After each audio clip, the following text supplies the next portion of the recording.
كونوا كالذين نسوا الله فأنساهم أنفسهم أولئك هم الفاسقون لا يستوي أصحاب النار وأصحاب الجنة أصحاب الجنة هم الفائزون সম্মানিত সভাপতি ওলামায়ে কিরাম, সম্মুখে উপবিষ্ট দিন পিপাসু ভাই সকল, পর্দার আড়ালে মা বোনেরা, আল্লাহ তাআলার অশেষ হামদ। বেশ কিছুদিন পরে আবার ছোট চোখে আসার আল্লাহ তাআলা তৌফিক দিয়েছেন। দ্বীনি সম্পর্ক, আকীদার সম্পর্ক রক্তের সম্পর্কের থেকে অনেক বেশি মজবুত। নিজের ভাই বেনামাজি, দাগাবাজি, অন্যায়কারী হলে তার সাথে যে সম্পর্ক থাকে না, দ্বীনের সম্পর্ক থাকলে পৃথিবীর যে কোনো প্রান্তের ভাই সে নিজের ভাইয়ের থেকেও বেশি। আলহামদুলিল্লাহ, সেই দ্বীনি ভ্রাতৃত্বের টানেই পুনর্বার আসা। বিশেষ করে আমার ভাই রিয়াজ মাঝে মধ্যেই সম্পর্ক রাখে। বীরভূমের কোনো লোক এত সম্পর্ক রাখে কিনা আমি জানি না। প্রতি মাসেই এক দুবার করে ফোন করে স্বাস্থ্যের খবর নেয়, অবস্থার খবর নেয়। আল্লাহ তাআলা তাকে জাযায়ে খায়র দান করে। আমি প্রায় বক্তাদের ঘরে বসে বসে শুনছিলাম, মাইকের এটাই বরকত, আরাম বিশ্রাম কাউকে করতে দেয় না। যে সমস্ত সমস্যাগুলি পর্যন্ত আলোচিত হলো, মা বোনেরা আপনারা বাম পাশে কোথায় আছেন, অনেক গল্প করছেন। আমার মনে হয় দিনের বেলায় কাজের জটিলতায় সাক্ষাৎ সম্ভব হয় না। এখন সাক্ষাতের সুযোগে সব গল্প শুরু করে দিয়েছে। মেয়েরা এক জায়গাতে বলে সাক্ষাৎ গল্প শুরু করে দেয়, এটা মেয়েদের স্বভাব আল্লাহ তাআলা দিয়েছেন। শেখ শফিউর রহমান মুবারকপুর সাহেবের আমার শিক্ষকের একটা ঘটনা শুনেন। ডক্টর তাকিউদ্দিন হেলালি, মরক্কো বাড়ি, উনি বেনারসে এসেছিলেন। প্রথমে শিক্ষক ছিলেন, তারপর ফ্যামিলি বেড়াতে এসেছেন। তো মারা শফিউর রহমানের স্ত্রী উর্দু ভাষী আর ওনার স্ত্রী আরবি ভাষী। দুই ভাষায় কেউ কারো ভাষা জানে না, কিন্তু মেয়েরা একত্রিত হলে কথা আর না হয়ে থাকে। এর মধ্যে অনেক কথা হয়ে গেছে, ইশারাতে, কেনায়াতে, নড়নে চড়নে অনেক কথা হয়ে গেছে। শফিউর রহমান সাহেব বলছেন যে এই কথার ফাঁকে এই কথাটুকু হয়েছে যে কার পেটে কমাসের সন্তান আছে, এই কথাটুকু হয়ে গেছে।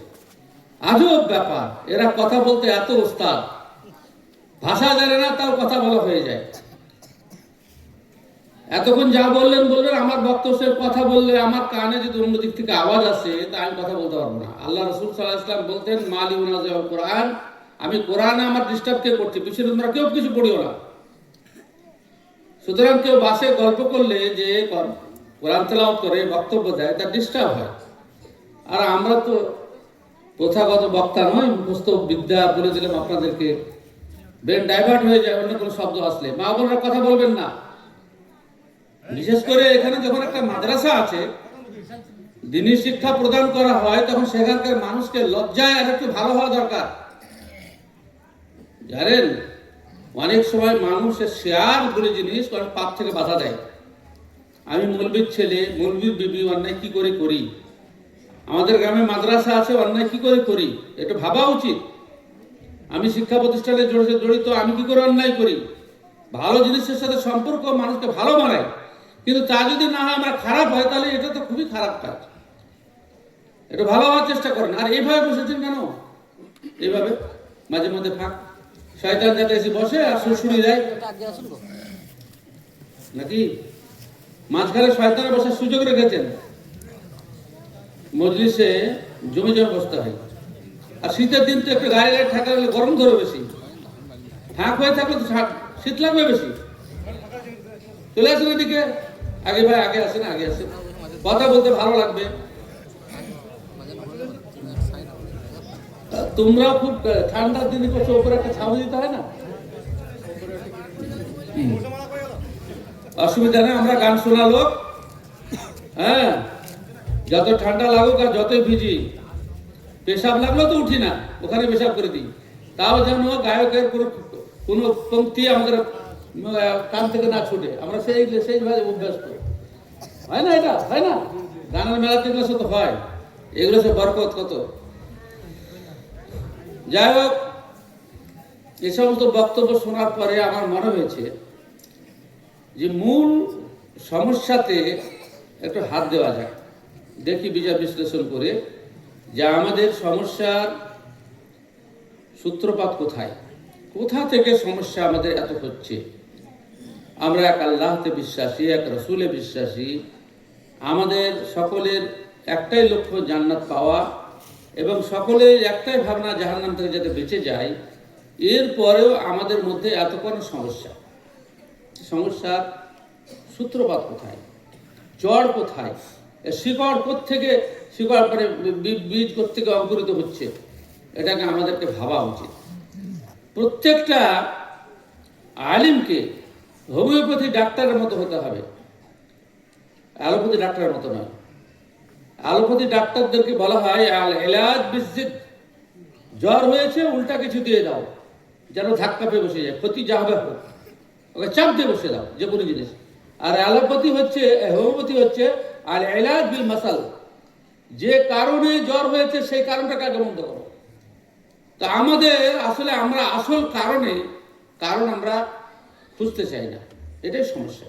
একটা মানুষ নামাজ কেন পড়ে না, একটা মানুষ হারাম কেন খায়, একটা মহিলা কেন বেপর্দা চলে, কিসের জন্য চলে, একটা মানুষ অন্যায় কি করে করতে পারছে, কিসের জন্য করতে পারছে, এগুলো আমি সমাজকে, যারা সমাজ সংস্কারক তাদেরকে ভাবতে হবে। এবং প্রত্যেক জিনিসের দলিল এবং সমাধান কোরআন এবং সহিহ সুন্নাতে বিদ্যমান। একটু যদি আমরা পরিশ্রম করি তাহলে মানুষের কাছে অনেক সময় আমরা প্রকৃত ওষুধটা দিতে পারি ইনশাআল্লাহ। এরপরে ওষুধ দিলেই যে ভালো হবে তেমনটা নয়, কারণ হেদায়েতের মালিক আল্লাহ। হ্যাঁ, ডাক্তার অনেকে সঠিক ওষুধ দেয়, তারপরে আল্লাহর হুকুম হয় না, ভালো হয় না।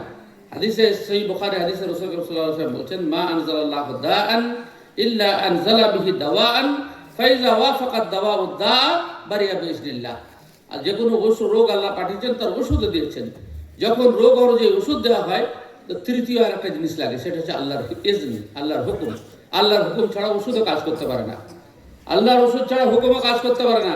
সেজন্য বহু ডাক্তার ঘুরেন, কেউ রোগ ভালো হয় না, ওটা আল্লাহর হুকুম হয় না আপনার প্রতি, সেজন্য ভালো হয় না।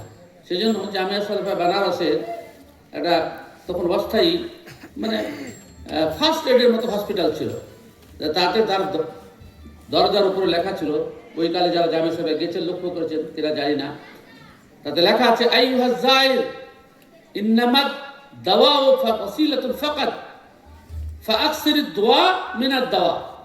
হে রোগী, তুমি হসপিটালে আসছো, তোমার জেনে রাখা উচিত যে ঔষধ রোগ ভালো করার মাধ্যম বটে, কিন্তু প্রকৃত ভালো করার কোনো ক্ষমতা নাই। ইন্নামা শাফি হু আল্লাহ, রোগ আল্লাহ ভালো করেন, করার মাঝে আল্লাহ তাআলা নিজে বলছেন আল্লাহ তাআলা অসুখ দেন এবং তিনি ভালো করেন, আল্লাহ ছাড়া ভালো করেন না। ফাআকসিরিদ দুআ মিনাদ দাওয়া, সুতরাং ওষুধ খাওয়ার থেকে বেশি ওষুধ দোয়া করো, আল্লাহর কাছে কামনা করো। আমরা যতবার ট্যাবলেট গিলি অতবার আল্লাহকে বলি না, এটাই আমাদের সমস্যা।